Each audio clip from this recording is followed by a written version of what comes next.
ನೀವು ಒಂದು ಕಡೆ ಭೇಟಿಯಾಗಿದ್ವಿ ಅಂದರೆ ನಮ್ಮ ಸುದೀಪ್ ಸರ್ ಅವರ ತಾಯಿ ತೀರ್ಕೊಂಡಿದ್ದು, ನೀವು ಕೂಡ ಬಂದು ಅವ್ರಿಗೆ ಸಾಂತ್ವನ ಹೇಳುವಂಥ ಕೆಲಸ ಮಾಡಿದ್ರಿ.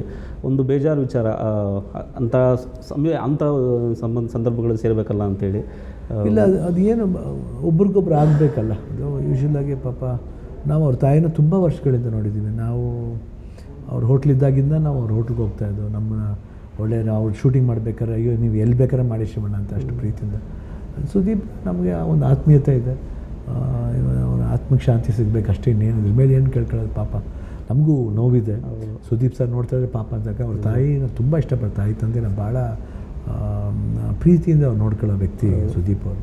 ಅವ್ರ ಸಿಸ್ಟರ್ ಜೊತೆ ಆಗಲಿ ಎಲ್ಲ ಜೊತೆ ಒಳ್ಳೆ ಒಡನಾಟ ಇದೆ. ನಮಗೆ ಸ್ವಲ್ಪ ಬೇಜಾರಾಯ್ತು ನಿನ್ನೆ. ಸೊ ಅವ್ರ ತಂದೆಯವರು ಅಷ್ಟೇ ಪಾಪ ತುಂಬಾ ದುಃಖ ಆದರು. ಕಂಟ್ರೋಲ್ ಮಾಡ್ಕೊಳ್ಳಿ ಸ್ವಲ್ಪ ಅರ್ಥ ಆಗುತ್ತೆ ಏನು ಮಾಡೋದು ಆಗುತ್ತೆ. ಪಾಪ ಅವ್ರಿಗೂ ಆ ನೋವು ನೋವಲ್ಲಿ ನಾವು ಇರ್ತೀವಿ. ಸುದೀಪ್ ಅವ್ರ ಜೊತೆಯಲ್ಲಿ ಯಾವಾಗಲೂ ಇರ್ತೀವಿ. ಆ ಒಡನಾಟ ಇದು ಮಾತ್ರ ಅಲ್ಲ, ಯಾವುದ್ರಲ್ಲಿ ಎಲ್ಲಾದ್ರೂ ಇರೋನೇ ಮನುಷ್ಯ.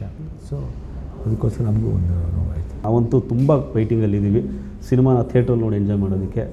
TV5ನ ವೀಕ್ಷಕರ ಪರವಾಗಿ ವೀಕ್ಷಕರಿಗೆ ನೀವು ನಿಮ್ಮ ಒಂದು ಮಾತು ಪ್ರೀತಿಯಿಂದ ಕರಿಬೋದು. ಏನಿಲ್ಲ, TV5 ವೀಕ್ಷಕರಿಗೆ ನಾವು ಪದೇ ಪದೇ ಎವ್ರಿ ಸಿನಿಮಾದಲ್ಲಿ ಮೀಟ್ ಮಾಡ್ತಾ ಇರ್ತೀವಿ.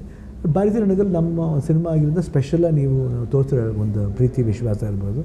ನಮ್ಮ ಯಾವಾಗಲೂ ಚಿರಣೆ ಆಗಿರ್ತೀವಿ. ತುಂಬ ಥ್ಯಾಂಕ್ಸ್, ನೀವು ಬಂದು ಇಷ್ಟು ಮಟ್ಟಿಗೆ ನಮ್ಮ ಸಿನಿಮಾನ ಪ್ರಮೋಟ್ ಮಾಡೋಕ್ಕೆ ಒಂದು ನಮ್ಮ ಚಾನಲಲ್ಲಿ ಅವಕಾಶ ಮಾಡಿದ್ದು ತುಂಬ ಖುಷಿಯಾದ ವಿಷಯ. ಗೀತಾ ಪಿಕ್ಚರ್ಸ್ ಥ್ಯಾಂಕ್ಸ್ ಹೇಳ್ತೀವಿ. ಸೊ ಎಲ್ಲಾದ್ರೂ ಇದ್ದೀರಾ, ಯಾವಾಗಲೂ ಇದ್ದೀರಾ ಶಿವಣ್ಣ ಜೊತೆ, ತುಂಬ ಥ್ಯಾಂಕ್ಸ್ ಹೇಳ್ತೀವಿ. ಆ್ಯಂಡ್ ಇವಾಗ 15th ಬರ್ತಾಯಿದೆ. ತಾವೆಲ್ಲರೂ ಹೋಗಿ ನೋಡಿ ಆನಂದಿಸಿ ಆಶೀರ್ವಾದ ಮಾಡಿ. ಗೀತಾ ಪಿಕ್ಚರ್ಸ್ನ 2ನೇ ಸಿನಿಮಾ ಭಾರತೀಯ ರಣಗಲ್. ಅದಾದಮೇಲೆ ತಿರ್ಗಾ ಸಕ್ಸಸ್ ಮೀಟ್ಲಿ ಒಂದು ಸತಿ ಮೀಟ್ ಮಾಡೋಣ. ನಿಮ್ಮ ಜೊತೆ ಮಾತಾಡ್ತೀನಿ, ಇವ್ರ ಜೊತೆಲೇ ಮಾತಾಡ್ತೀನಿ. Thank you.